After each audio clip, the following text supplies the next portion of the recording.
The remains of 4 Saudi Shiite heroes blown to pieces after preventing a suicide bomber from entering a mosque will be buried in the kingdom's east today. The ceremony comes more than a week after tens of thousands of mourners said farewell to 21 victims of a separate mosque bombing in a Sunni-majority kingdom. Both attacks were claimed by the Islamic State group, which considers Shiites to be heretics.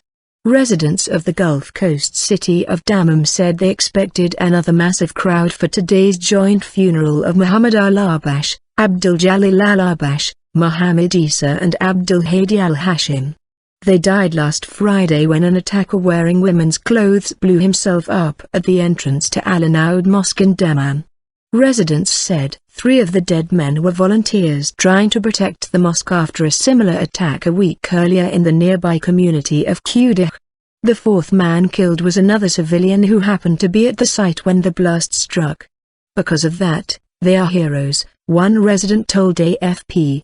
The bomber detonated the explosive belt he was wearing at the mosque entrance as security officials were on their way to inspect him, an Interior Ministry spokesman said. Photographs of the scene showed pieces of flesh which the blast had hurled across a parking lot.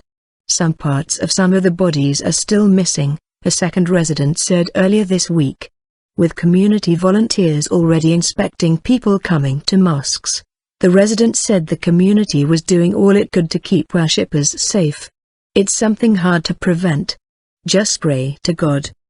The funeral will take place in Sayyhat municipality, next to Dammam.